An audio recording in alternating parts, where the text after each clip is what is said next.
thorough pace, premium racing analytics, allowing bettors to identify races with extreme pace scenarios in a matter of seconds. Capital OTB's mobile wagering platform. Bet any place, anytime with Capital OTB's mobile wagering platform. And CapitalOTBBet.com, the premier wagering site in New York State.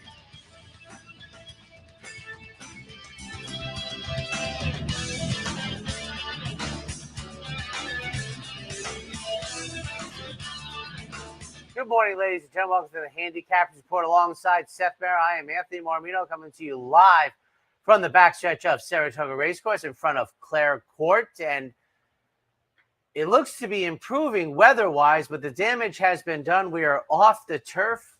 Maybe we're never going to see the hedge of the Mellon turf course with those rails out 27 feet. But much rain. I know down in the Capital District, and looking at the puddles here, I'm going to say that they had much rain here also. It's now actually somewhat cool. I don't feel much humidity at all. The rain has paused, I guess would be the verb I want to use, but we are off the turf as how much can she take? You know, it's Alabama Eve, and I don't know. I don't know what the condition is, but boy, it seems to rain at least every 36 hours. It's lush, it's green, it's tall, but you know, watching the racing yesterday, and you know, I mentioned it yesterday, but at least mentally, I go back to Caravel's race, and it just seems as if you know, I'm trying to think, Seth, what it would almost take to get us a firm turf course before the end of the meet, but we don't have whatever it takes. We don't have it today. It is. There was some rain overnight as I was driving in. I got stopped, so I was watching the horses kind of galloping by me on the Clare Quite Court, loud, and it was splashy back there this morning. So yeah, got some rain, and but again, as I was driving in, I said to you, I looked off to the west. There was some blue sky over there, so we may wind up. And I think that was actually kind of the forecast. It might be an okay day. Well, that'll be good. I mean, it'll be good.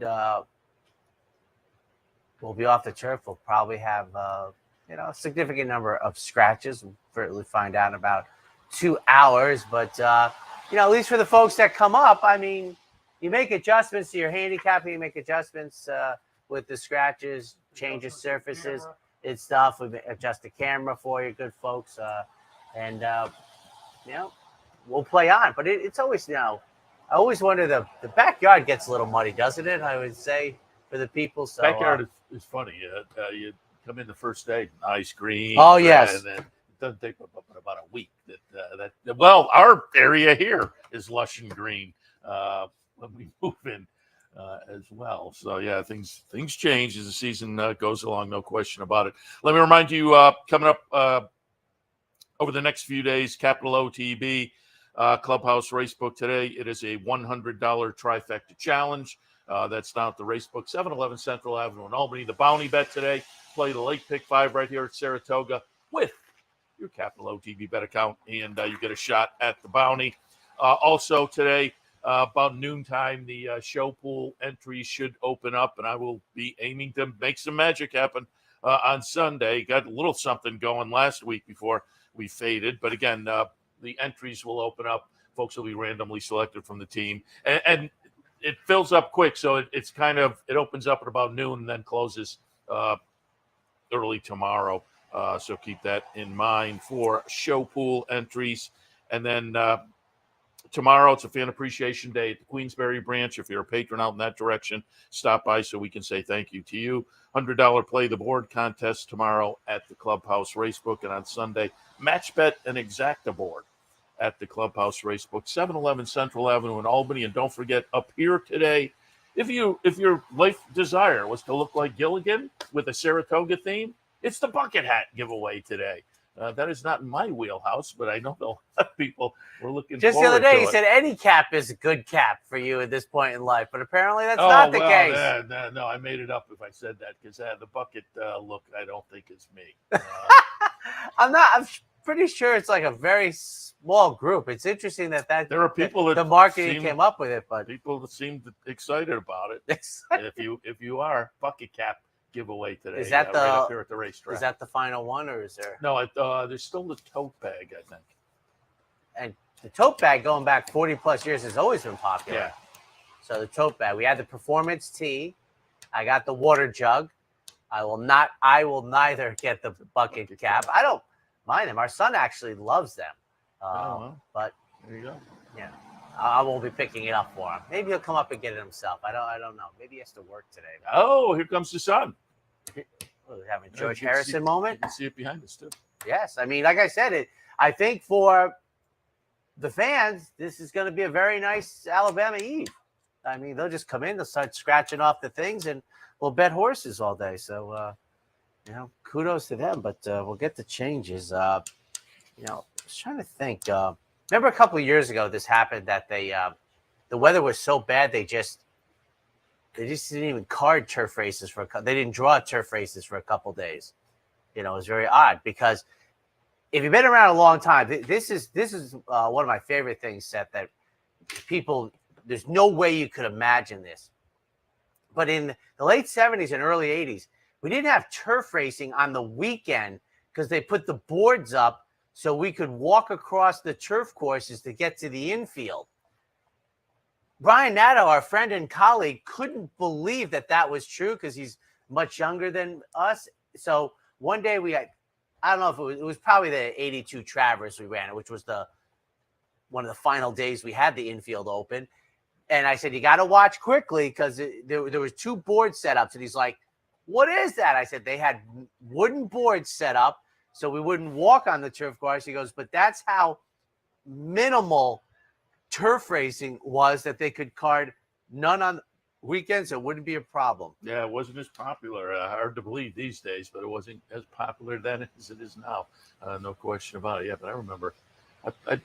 I'm sure I took the trip over to the infield, but it wasn't. Oh yeah. It wasn't like a. I don't think there was any day that I came here that I didn't go over. Maybe the Travers 82 because Travers 81 because it rained buckets, so that would have been.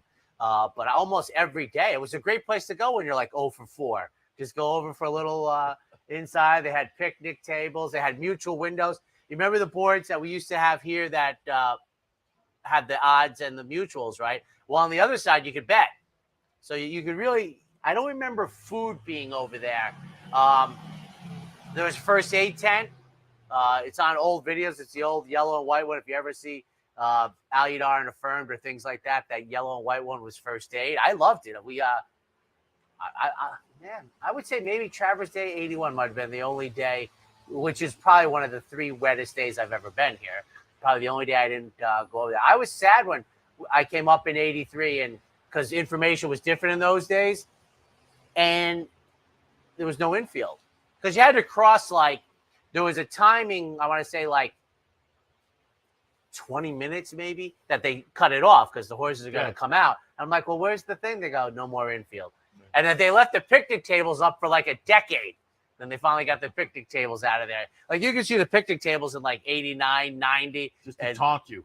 Yes, exactly. And the other thing that was great is the, what are they called? Oh, the gazebo.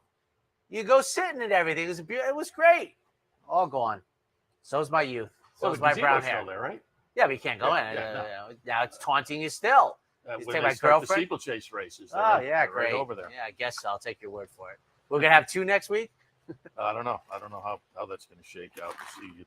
Certainly, and again with the weather. A little rough. We ready for the DePaul play of the day? I am. On this Friday, we had an update yesterday, right? Oh, yeah. Steve, he got in an update one. His horse stretched, and so yeah. All right, then. So I want to thank the great people over at DePaul Chevrolet for sponsoring once again the play of the day. And it's Friday, so it must be Kevin Cox. When you think trucks, think DePaul. Then come join the family for value. Just visit, call, or click. This week's Chevy Silverado is just $539 a month with 0 due at inception. Yes, 0 down. So come join the family and think DePaul for all your automotive needs. Everybody, Kevin Cox, the Brooklyn Cowboy, here with your DePaul play of the day from beautiful Saratoga Race Course. We've been giving you our plays of the day on Fridays and Saturdays throughout the meet. And we've been basing our success on a 50 to win, 30 to place, 20 to show wager.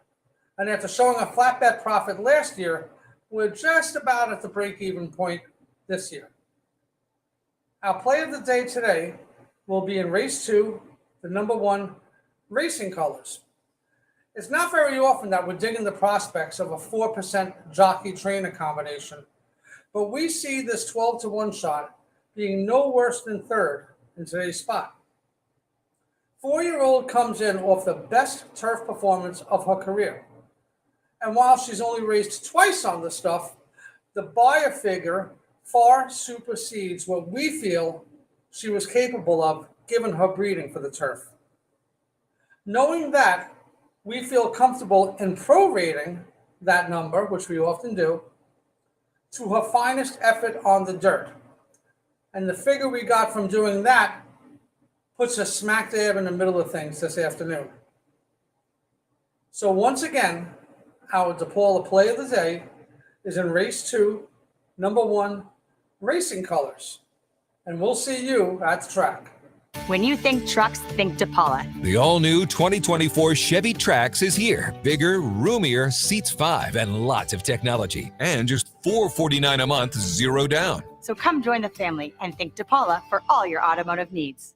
And welcome back, ladies and gentlemen. And great disappointment last night because it was a bucket list item. It was right in my wheelhouse, but Yo-Yo Ma apparently contracted COVID, so he had to cancel the concert. And even our son, who had kind of come around to being very enthusiastic about going to see the world's greatest cellist, was disappointed when Denise broke the news to us that he had to cancel his performance last night at SPAC. So Yo-Yo a no-go. He's a no-go. So now I got to stalk him out in Southern California or someplace to get it off the bucket list. But I was relieved that Anthony got a little bit more excited, because when I first mentioned that we were going, sort of like going to school, he was like, but then he was like, he looked him up a little bit, and I think he was enthused, but he canceled. We all hope for the best, etc. Picks back up the tour, and hopefully at some future date, the family can go see him perform. But we have a performance today. All of them will be on the dirt as we are off the turf. We have 10 races to go, and it'll be 3-year-olds and up, open company, maiden special weights, going 6, kicking it off at, is this correct, Seth? 1 o'clock? How's TV going to work? Is TV coming on early? That's a good question. Because come right on with the race. Well, you're a production guy. The 110 is because of TV, right? They come on at 1 o'clock? Yeah, they do a little intro and etc. But it is listed as, when did 1 o'clock start? 1990? I think 1990. It used to be 1:30, but I think 1990 was 1 o'clock post times. I have a 3-6-2 and 1. I'm with Corey and Quinn on top. $250,000 a yearling purchase by Uncle Mo in the barn of Brad Cox. Steady string of workouts down in Kentucky. At least a few of them are pretty good-looking ones. There was a sibling called You Can't Catch Curlin. 10th in debut, then 8th, but then 1 in the 3rd career start. Another sibling, however, called Caught on You. Won the lone start of the career, albeit on turf, but it was 5.5 on the turf. So there's some win early siblings, and it's Brad Cox, paid a lot of money. I'll tilt in that direction. Vivid Dreams coming in for Todd Pletcher, also a $250,000 purchase.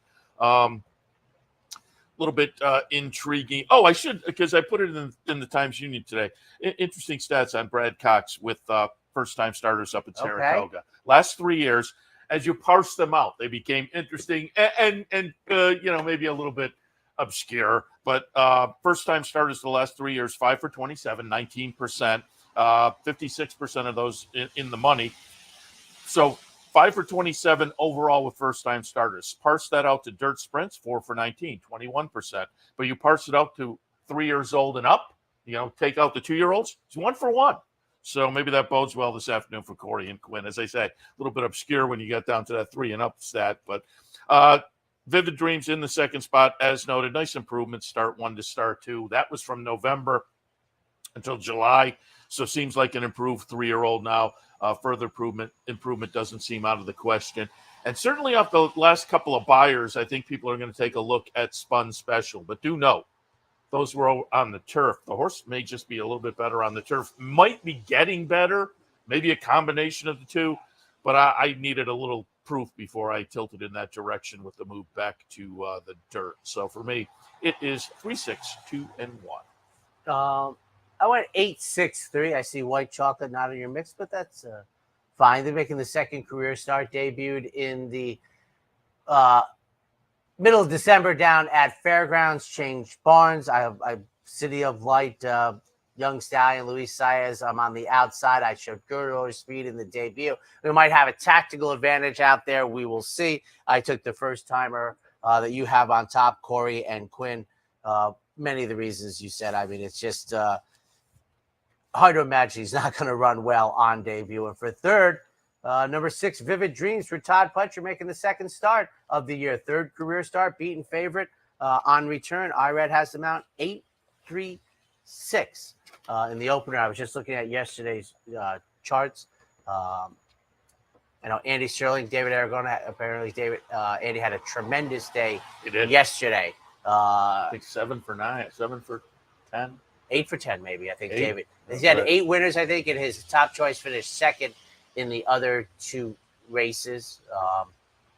So that means he had at least one of the price horses, because there was 3 horses that were a good price. A lot of form yesterday, which always amazed me how good the people are on off the turf. But also the DQ, I think very justified. I think horse racing Twitter went crazy because it seemed to be very ironic who got put up on a DQ that many people agreed with.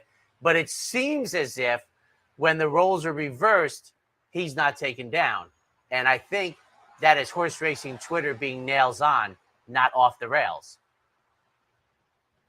And I also wondered if Bill Parcells didn't play into it, because there was a reaction on the front side that was, I hadn't heard that. There was some booing, and it was just it was a little bit, I don't know, crass. Because again, I didn't think it was a crazy decision. I agreed with the decision. So the reaction, Coach got taken down, right? Yeah, it may have played into Parcells, but it may have had a little of your effect as well. So yeah. No, I think the horse racing Twitter is about the jockey who seems to do that a lot, never gets taken down. And I'm using never in air quotes. And yesterday, he claims foul, the audacity, and gets put up. Yeah. And once again, these are the type of things that I think wouldn't exist if that stuff was live. The conversations. Yeah. I've said for a long time, I'm all for that.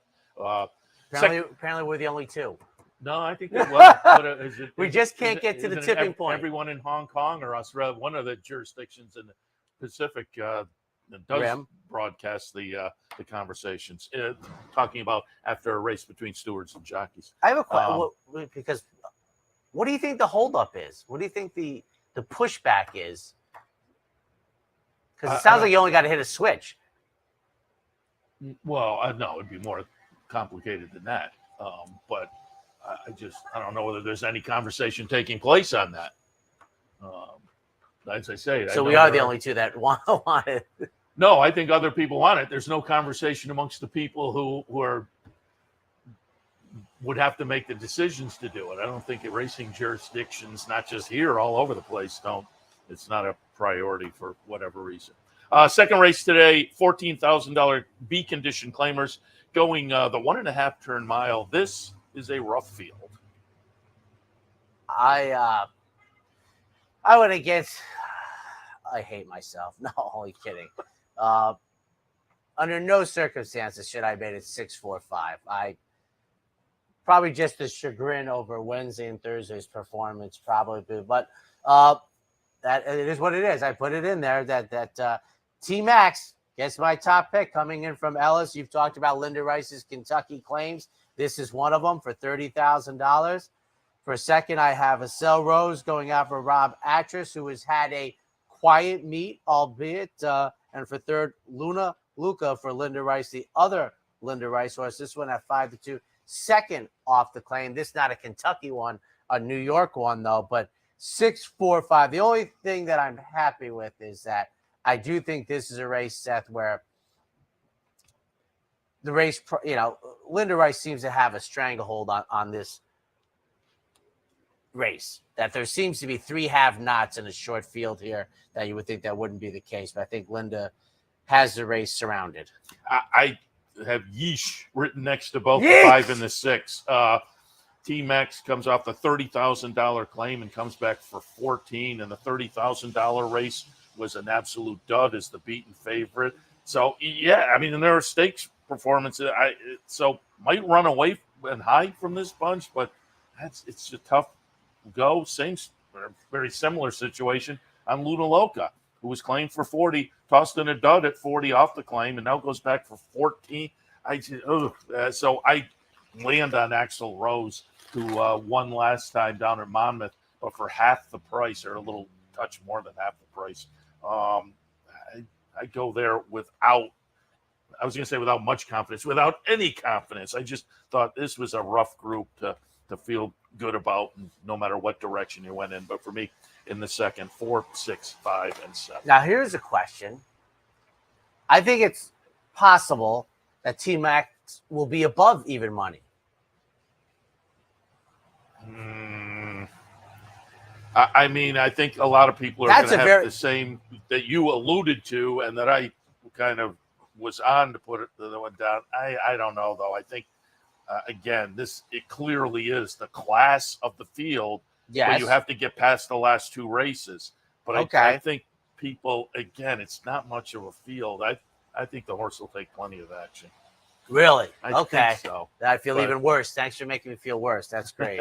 So 6 foot, because I would feel worse. I mean, this horse. I mean, I'm wondering if the race against Hoosier Philly was runner up with the moisture in the racetrack, if that ends up being the problem. And I'm signifying problem that she's 3 to 5 on the board, and I would really want no price piece at 3 to 5. But and like you said, though, maybe she'll just jiggy jog around the track. Yeah, I mean, it's clearly possible. Yeah. So on to the third race. We're off the turf, ladies and gentlemen. In this day and age, we get to run the mile, starter allowance, fillies and mares.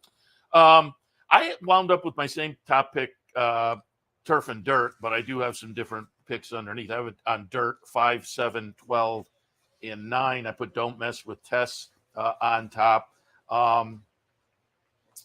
Most of the races in the career have been on turf and or synthetic, and all of the races on the page. But I looked at the workouts. The workouts were okay. I don't know. The main track onlys didn't really hold a whole lot of allure for me. So I went with Don't Mess with Tess.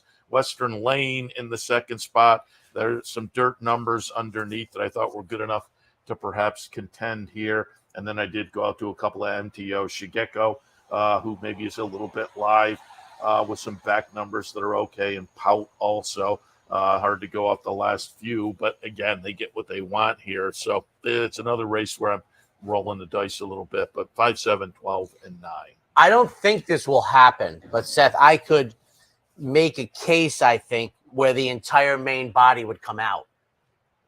Western Lane, the 7, is the only one that I have a better than 50-50 feel that will stay in. But it's hard for me to imagine the 1, the 2, the 3, even though the 3 is 30 to 1 on the morning line, all turf, the 1A, the 4, the 5, the 6, and the 8, I have a hard time thinking will stay in. Western Lane, the 7, is the only one. And there's 4 MTOs, and you mentioned the 12 is like, David has at 7 to 2. The other ones are 6, 8, and 10 to 1. And I've said this before, and like I said, you could do a 5-part series with David Aragon on Racing Across America and not be finished. But he has to look at this field and go, well, I don't think anyone will stay in. So the battle of the MTOs is pretty deep. This, I will say, folks, I don't think it will happen. But I would make the over-under 6.5 comes out of the 8 in the main body. So it's going to be the MTOs. And in that case, just give me 12, 9, 10. I mean, I don't think it will happen. But the other day we had the match race set, so I wouldn't be shocked if all of the main body comes out and the 4 MTOs stay in. Because, Seth, it doesn't appear to me that anybody entered the main body hoping they'd get an off-the-turf race, which we see from time to time. It's going to be about as interested as I've ever been, Seth, at scratch time to see who is left in the main body. Because, I mean, Do you disagree? I know it's not something you really talk about very much, but looking at these, well, I mean, like I say, Don't Mess with Tess has some dirt, does have some dirt starts. They clearly weren't very good. Right. Again, they're not on the page, but the workouts were okay. I could see that one staying. And Mysterious Stare has the bad dirt start, but it was the first start of the career. So that one I'm not sure about. That one may just be better now. I could possibly see that one staying in.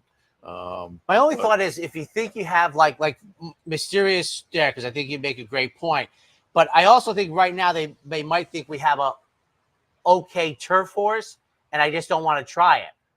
Yeah, I'm like I don't want to risk, what do they call running down their heels or something, whatever that's called. But From Hello has the first start on the dirt. It was a win. It was a light number, but it was a win. I can see that one kind of kicking around. So the third is going to be very interesting, folks, and I'm hoping that my partner's play of the day is not in the third. The dark horse play of the day is not in the third race because that's dicey. No, I went to the fourth race today. Dark horse play of the day brought to you by the Dark Horse Mercantile in downtown Saratoga. Again, stop by. Again, as I have said a few times now, I've had people stop me on the front side and say, hey, we stopped by and really enjoyed our visit to the Dark Horse Mercantile. Right downtown Saratoga on Broadway. Their sister store, Impressions of Saratoga, just down the street. Also a lot of fun. But I'm going to go with number 3, Miss Our Hero. Paid over $300,000 for this horse as a yearling. Now makes a little bit of a belated debut for Bill Mott. But there's a sibling called Forced Ranking that was third in debut and won the second start of the career. That was for Chad and Klarovich. Another sibling called Soothsaying that won the only start of the career for Bill Mott, going a mile, albeit on turf. But again, I thought there was a little win early from the dam. Bill Mott can have them ready.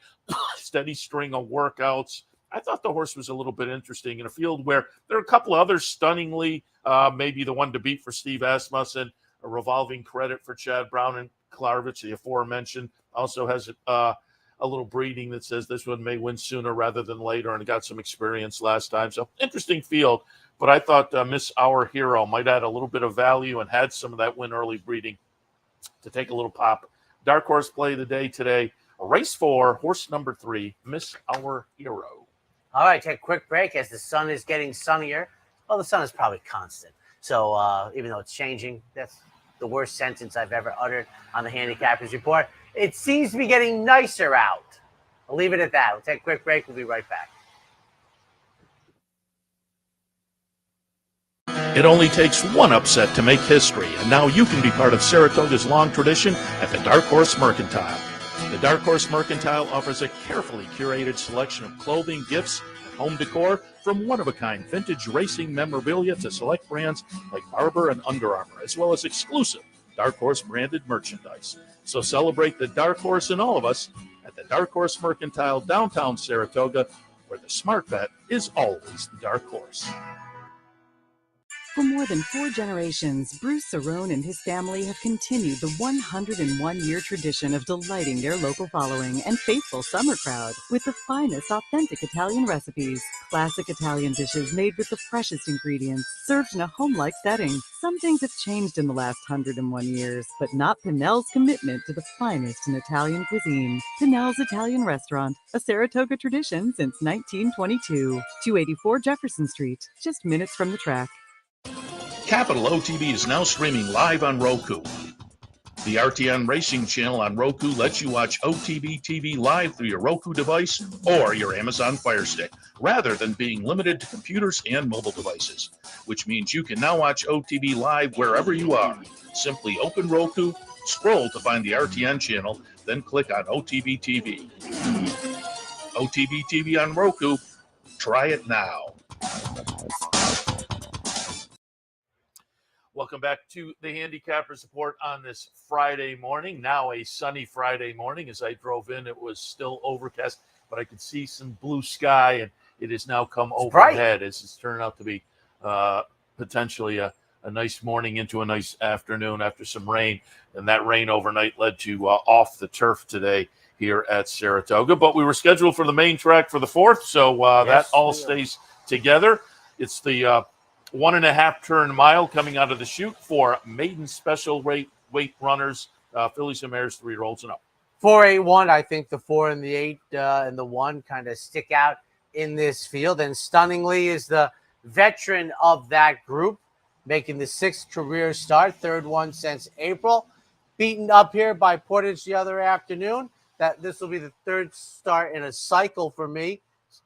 The offspring of Gun Runner goes back to a mile. I think is the runner to beat in here. Revolving Credit for 2nd, Chad Brown's runner. And for 3rd, Magical Song, who's taking blinkers off after running in blinkers in all 3 career starts. Todd Pletcher sends out this runner. 1st start since St. Patrick's Day. 2nd start of the year. 4, 8, 1. 3, 4, 1, and 8. Again, Miss Our Hero, talked about that one a moment ago with the dark horse play of the day. Yes, a couple of sibs that were win early. And so I thought this horse could be interesting in here. But yeah, going to have to get past Stunningly, who came up here to Saratoga last time and tossed in a very good number for Steve Asmussen. I think it's going to be very tough today. I put Magical Song down in the 3rd spot. Now in the barn of Todd Pletcher. Hasn't been seen, as you said, since the middle of March, and now comes up to Saratoga after a couple of Oak Lawn starts, and moving into the barn of Todd Pletcher could be intriguing. And then Revolving Credit, it's Chad Brown and Klarovich. There's a sibling called Clemenza, Godfather reference, I would assume, that took 8 starts to win, but ran 2nd in the career debut and overall was in the money 4 times in those first 8 starts. And this one with some experience under the belt now, I would not be at all shocked to see Revolving Credit run an improved effort today. For me in the 4th, 3, 4, 1, and 8. The 5th intrigues me for one reason. We can run at a mile and 3/16 on the dirt, but they're not.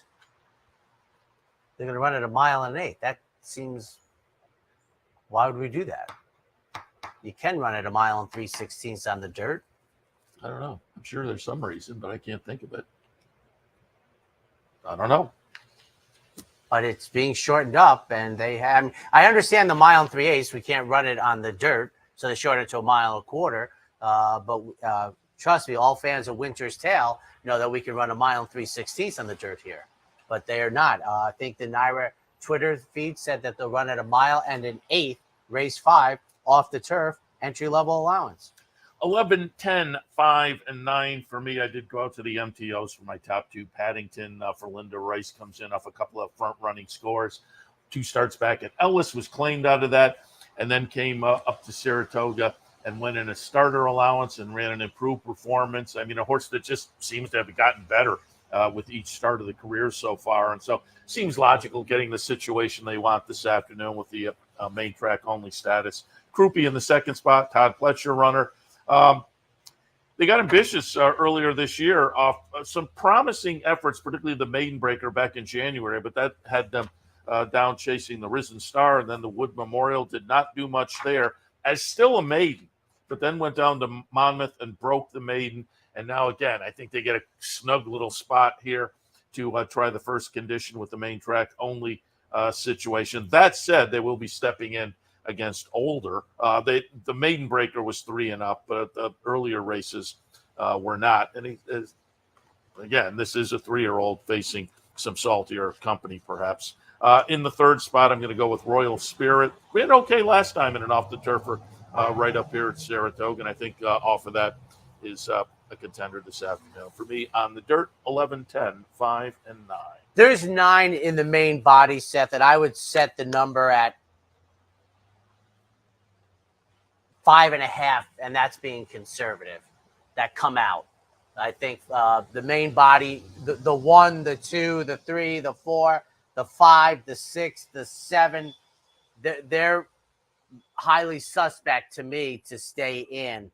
And you mentioned Paddington, who is one of those MTOs that in this case, where I think many turf horses will not run at a mile and 8, Paddington has this race over a barrel. But I will take Oglethorpe, who is one of the 2 in the main body, and he's the one that I feel most strongly will stay in.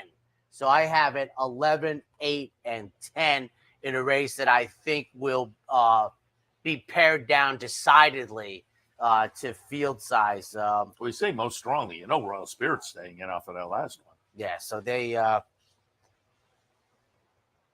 Royal Spirit and Oglethorpe are the 2 that I think. But I think we're looking at a field of 4 in here, which could be dangerous to the speed. And maybe Oglethorpe will get to sit an attractive trip. But you know what I could also see is it looks good on paper, but they get to the 3/8 pole, and Paddington just like lets out a notch. But I think it's going to be a short field. Good luck to the pick 6 players as that kicks it off. 6th race this afternoon. State bred maiden specials scheduled for 1 1/16 on the grass. And again, we are off the grass today. Man, go a mile with the state breds. The MTO last drink, Wesley Ward is listed at 8-1 on the morning line. So not so sure how much we're going to go there. My inclination is that just about the opposite is here, is that everybody stays in. I mean, what are they running for, Seth? Almost $90,000. And you look around and you're like, well, maybe I'm not as uncomfortable as other people in here. So making I don't know. I would go with that. If you all stay in, the MTO doesn't get in. So I don't know. I'd be mostly inclined to we got to pick horses in this spot, but maybe the 1 Frozen 4 if you like college hockey. Seth went to RPI for what, half your career? So you're half basketball, half hockey? No, you're no hockey. You're all basketball. I know. Briefly hockey. Let's put it that way. It was your only indoctrination was while you were there. You didn't like it before? Well, it was a happening. I mean, they were good. Accelerated intrigues me if he stays in to go the distance of ground in here. Unaudited, who is an offspring of Audible, who's the son of Into Mischief. I don't think you're getting any help with the MTO here. And I would think the 7 stays in. I'm almost thinking the 7 got the race you wanted and will show front end speed. So very interesting race. I'm going to pull in the MTO. You are? Okay. I'll use Last Drink on top just because I don't think any of these are super strong. But then I left it 3, 1, 10, and 5. Dancing Mischief. We'll see. I thought this horse was interesting on the turf. If they stick in, I don't know whether they will, but there are some workouts that indicate maybe they'll take the shot. Frozen 4. Again, by Frosted, they stick. That one's interesting. Unaudited. Does have a dirt start. That isn't much, but as I said earlier, the first start, you just never really know.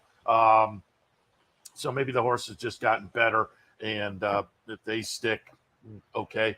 But there was one yesterday that I kind of regretted. There was a horse moved to the main track, and the workouts underneath indicated it was going to be okay. And I just I was kind of kicking myself when I didn't. You were surprised they stayed in? It was the second race. No, I wasn't. Okay. It was just one of those that after the race, I said, you know what? I should have given this horse way more consideration. I think it was the winner of the second race yesterday, if I'm not mistaken. Right. But for me, 12, 3, 1, and 10. Take a quick break. When we come back, the late pick 4.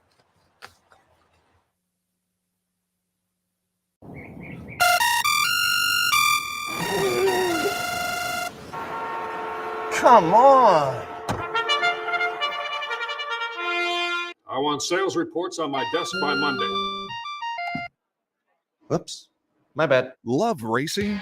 RTN brings you every live simulcast on your home television, plus live video streaming and race replays on your PC and mobile devices. To order, visit rtn.tv. RTN, a breed apart. A day at the track isn't complete without a night at the Horseshoe. Great food, hot music, and cold drinks. So why go downtown when all the action's just across from the track? The Horseshoe Inn at the corner of Nelson and Gridley. Birdstone is an outside front. They're coming down to the finish. Can Smarty Jones hold on? Here comes Birdstone. Birdstone surges past. Birdstone wins the Belmont Stakes. It's in front, but here comes High Chaparral. High Chaparral, the defending champ, to take it to Paul Brown. These two arch rivals head to head with Joe Hart bearing down on them. It's going to be a 3-horse photo finish to the turn. Here's the wire. Photo finish. And welcome back, ladies and gentlemen. As the day gets nicer and nicer, we'll see what the card is like.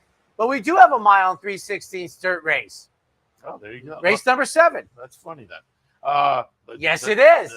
You would yeah. almost think that it would be in the rules that if it's possible to run the same distance, you have to run the same distance. But it's not, obviously. How do we know that? That is strange. Certainly. 3, 5, 4, and 2 for me. Bourbon Calling on top. I'm swinging here a little bit at 12-1. I just thought the back numbers were okay, but this horse might have just gone in the wrong direction. However, 2 starts back, 3 starts back, Salvatore Mile and Westchester, just maybe overmatched in there. And then last time was in an optional claimer and actually ran okay number-wise up here at Saratoga.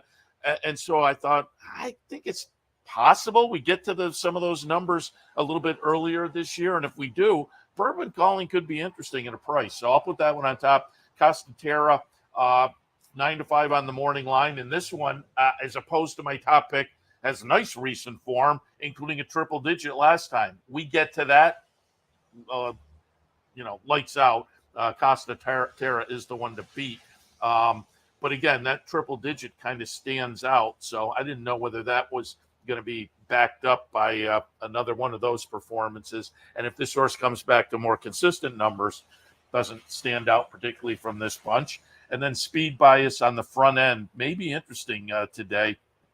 There are a couple others in here. Well, Blue Devil certainly has a little bit. Is the 2 your fourth horse at least? The 2 is my 4th horse. Boy, because so on the speed play, I think Speed Bias could be a little bit interesting. But for me, 3, 5, Bourbon 4, Calling. and 2. I like your step out there, obviously, and I encourage that. But I have to tell you something. I love the deuce here today.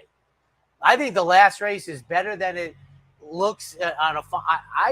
I think Red Run. Now, Red Run is the 3rd choice in the wagering. Seth's horse is 12-1. Mine is 5-2, and I'm all for that. But Red Run is one of my, and I know the day changed with the weather, but Red Run was one of my favorite picks of the day today, and I think will be 3rd choice in the wagering.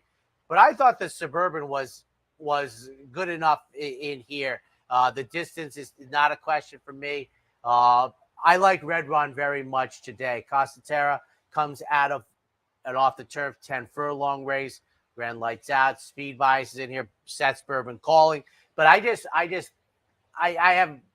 talked about Carl Spackler the other day. It was probably one of my best feelings about a horse in a spot, and Red Run for me is also. And that's unique because I think it's a very contentious race, but it's just because I like Red Run so much. The same way I think Carl Spackler's Hall of Fame was a deep race. I thought he was better, and I think Red Run was better. But I'm very interested. I am certainly not going to argue against that one being a contender, but the last win was in January of last year. I mean, 1 win over the last 2 seasons. I know it's tough, and it's tough at 5-2. And I was going to say, then you get the price given that as well. I agree with both of those sentiment. I'd like to see about 4-1 for more risk, but I just, we'll see. I don't know. 8th race this afternoon, the Skidmore, $150,000 for 2-year-olds, scheduled for 5.5 on the grass. Again, we're on the main track this afternoon, named after, of course, the local college both of my sisters graduated from. Very. I don't think the MTO's coming in here like King Kong. I don't think he's coming in like Mighty Joe Young either. Once again, the 2-year-olds, you got to stay, right? You got to figure Coach is staying with Seize the Gray, coming out of the maiden victory in the slop. He's offspring of Arrogate, who's gone way, way, way too soon. But I got to think Coach is looking, got a smile on his face. But I have to tell you, Sebastian Run, the offspring of Cantheros, I think he's staying for this. So I think it's a very exciting race. I think Coach is in a good spot. But to me, it's basically the 4, the 3, and maybe the 8 in here, who also broke his maiden and off the turf at nearly 13-1. I think it's a very intriguing race that I think most will stay in. I left mine the same, turf and dirt, but it's going to be a question who does stay in. 9, 7, 4, and 2. The 10's interesting as well to me. Fandom, Wesley Ward, I would tend to think would roll the dice and stick in situations like this. But this one with some European breeding, I don't know. But if Fandom stays in, interests me. No Name Mets certainly has looked good in 2 of the 3 starts. The Tyro win was phenomenal, certainly. But again, will this one stick in? You look underneath. A lot of the works, most of the works are on the turf, so I don't know whether they'll stay there. But then I'm perfectly happy if those go out because Seize the Gray, I think, with the 2 dirt wins, for the two dirt performances and the win last time up here at Saratoga for the coach Wayne Lucas, I think make that one a very good alternative. And then the Ship Cadet, a decent little dirt start in the Tremont, 2 starts back. Again, if my top 2 do scratch, I'm perfectly happy scratching down to those 2. In the 8th, the Skidmore, 9, 7, 4, and 2. And as they say, the 10, also a little bit interesting with dirt form as well. You mentioned the Tyro. I think that was the only race Spectacular bid was off the board. And I'm sure it was a dirt race then. It was a dirt race, and I think it came up sloppy, but I think it's the only race he finished off the board. All right. I don't know what that sound is. I'm going to investigate because we're going to take our final break. When we come back, the late Daily Double. For more than 4 generations, Bruce Cerrone and his family have continued the 101-year tradition of delighting their local following and faithful summer crowd with the finest authentic Italian recipes. Classic Italian dishes made with the freshest ingredients, served in a home-like setting. Some things have changed in the last 101 years, but not Pinnell's commitment to the finest in Italian cuisine. Pinnell's Italian Restaurant, a Saratoga tradition since 1922. 284 Jefferson Street, just minutes from the track.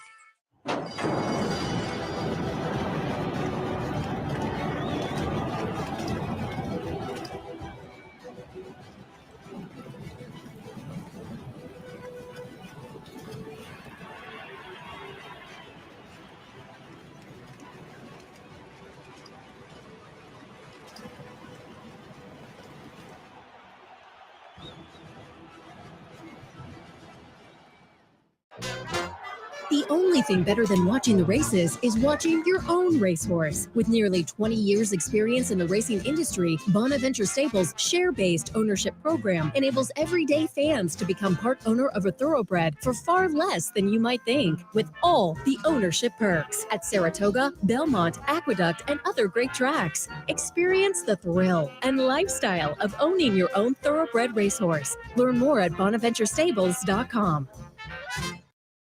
Ladies and gentlemen, a day that gets nicer and nicer, so come on up. I mean, our experience is going to be outstanding, I think. 4 rolls it up, Claimer's in for 50, going 6 in race number 9. I thought this was a competitive race, 5, 1, 7, and 6. I put Happy Farm on top.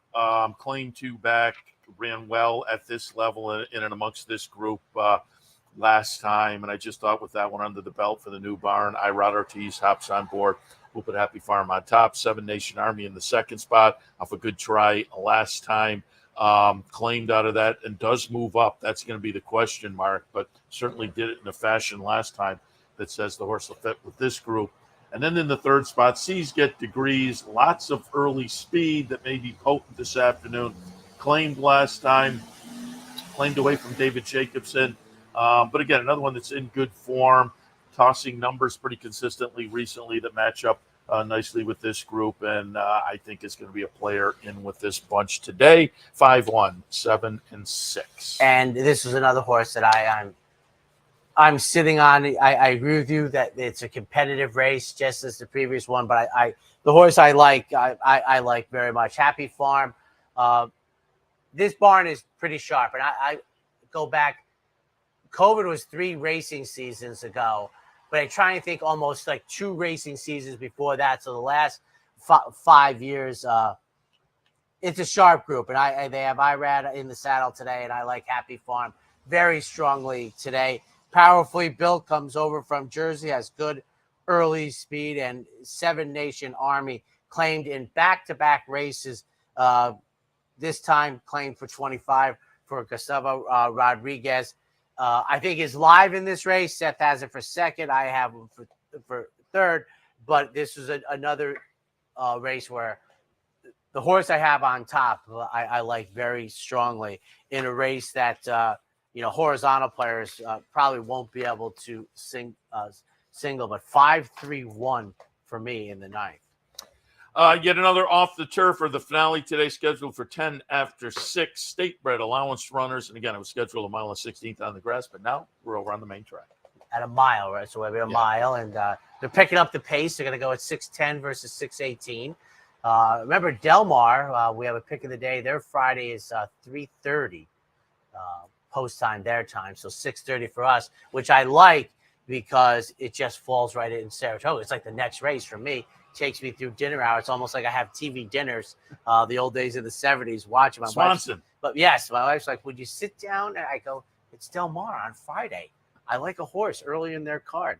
So the 10th race off the turf, as Seth mentioned, and the MTOs to the 11, 12, 13, and 14. And, when I did this the first time, I'm not in the TU today, so I get to play it differently. Our boss is in the TU. But I didn't realize it at first, so I had asymmetric on top, and that's where I would go now with the off the turf. He seems to be the King Kong of the MTOs, and as a personal favorite, I certainly don't pick horses on the network for fans because of names. But if I were to do it, this would be the spot, Newport Bridge. For those who have spent time in Newport, there's actually 2 bridges you go over. It's one of my favorite treks in life, but asymmetric to me seems to be in a very good spot. And I would have 14, 12, and then the 11. I think this is a case where the 2, the 4, the 6, the 7, the 8, the 9 would be on my list, Seth, of coming out. And I do think the MTOs might have this race over a barrel. 14, 11, 1, and 10 for me. Yeah, asymmetric looks to have the edge on here. Hasn't been seen since March, but likely to come back ready. Cut the cord going out for Jeremiah Engelhardt, owner trainer, up a nice start up here a little bit earlier in the meet, but that was on the main track. They get the situation they want, and I think will run well. And then back in the body of the field, Rally Squirrel. Nice win on the main track at Ellis last time, albeit at a 10,000 level. So this is a little stiffer company, but how stiff is it going to wind up, and what's the field going to be like when we scratch down after moving over to the main track? I think Rally Squirrel will fit in the 10th and final. 14, 11, 1, and 10. No, I can't see around the corner, but is your first guest here? Yes. Something producers always like? Yes. So, Gary Gullo is in the house, and he'll be up first. A little bit later on, Matt Haggerty will join us from the Daily Racing Forum. Matt's going to cover. He's been in town a couple of times already, but this week, Racing and Gaming Conference. He was also over at the Jockey Club Roundtable. So we'll talk some of those discussions with Matt coming up a little bit later on. And then we had a guest scheduled to talk a little Queens. I said King's Plate? I said when I talked to the guests, I'm sure to say Queens Plate. King's Plate. Unfortunately, a little under the weather, but I'll hit on a little King's Plate towards the end of the program as well, and some other news and notes from the past couple. I think when I was in my middle 20s, I think a maiden won the Queen's Plate, which is their Kentucky Derby. So think about that. I would say Matt Haggerty is another person I could listen to you do a 5-part interview with him. When his byline comes up for the forum, I just click it on like Pavlovian dog type of thing, because the work that he does, which is a little bit different. I mean, he's more on the hard news side of the racing game. And I think he's fair and balanced, and I think he I read it as if he's speaking almost from my point of view, which I don't think happens very often when I hear people speak. I've always said that I've never seen any business that the customer isn't always discussed at all meetings first, and I'm not so sure the bettors always are, but Matt is, I can't repeat it on the air, but I was in the paddock one day when he was put in probably a situation he gets put often where somebody didn't like what he wrote. Oh. And I stood there and I was golf clapping behind the person. So the weather is very nice for us. We're off the turf. Nothing we can do about that. I think a couple races, we'll muddle through them figuratively and literally. But for the fan experience coming up today, there's a cool breeze. It's very comfortable today. I see some hoodies out there. So you want to come up for a couple hours. I think the plant's going to be dry, so it's not going to be tough to walk around. It's actually a great day to come up to the track. Well, a couple of the races on the card, about 6, 7 of them, I think are fine. Couple might get a little tough to get through, but hey, it's the greatest game in the world played outdoors. He stays, I go. Have a great Friday. Alabama Eve, which, by the way, we'll talk about a lot tomorrow. Looks like a very, intriguing race. And as it unfolds, and we know what happened, but I was kind of thinking, why isn't Pretty Mischievous here? Like this spot. Oh, because Wet Paint is here. But I'm like, this is a big race. That's why. This is like one of the 2 biggest races of the year for 3-year-old fillies. And, we'll see. But it looks like a very nice race, by the way. And I loved Wet Paint in the Coaching Club American Oaks. But I'm not so sure I'm going to go the same way for this. But it's a nice Friday. Come on up. If you can't come up, bet the horses. It's going to be a nice day, I think. Have a great Friday. He gets to stay. I'm out of here.